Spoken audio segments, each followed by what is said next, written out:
नमस्कार मंडळी, मी अभय वारुळे. तर आता आपण आहे गंभीर बाबाच्या मागच्या बाजूला झिगझॅग पॉईंट म्हणतो आपण त्या ठिकाणी.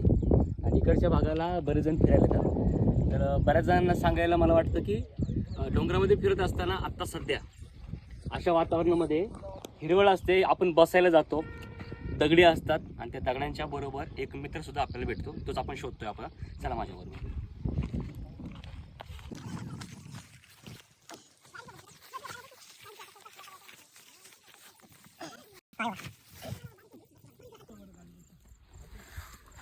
हा आहे आपला सगळ्यांचा आवडीचा मित्र विंचू. हा तुम्हाला दिसेल, हा दगडांमध्ये बसलेला असतो आणि याचा मी डंक पकडलेला आहे.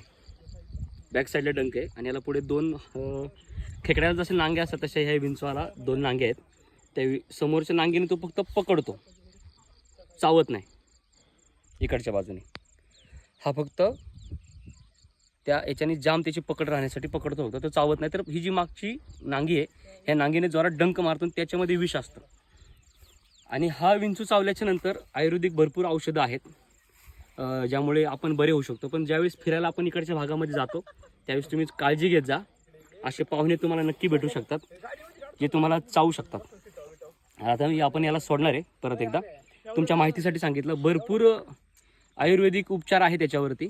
पण तरी पण माझा मित्र एक, त्याला फार हे आवडतात ह्या गोष्टी.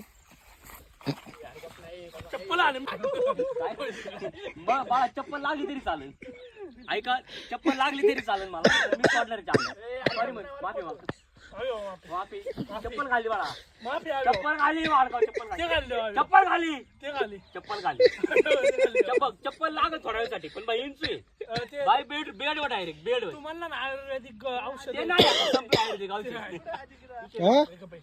चप्पल खाली, माफी माग, चप्पल खाली, माफी माग, सॉरी म्हण. सॉरी दादा. खर्च करणार का? डब्यात घेण्याला घरी खर्च करणार करणार का?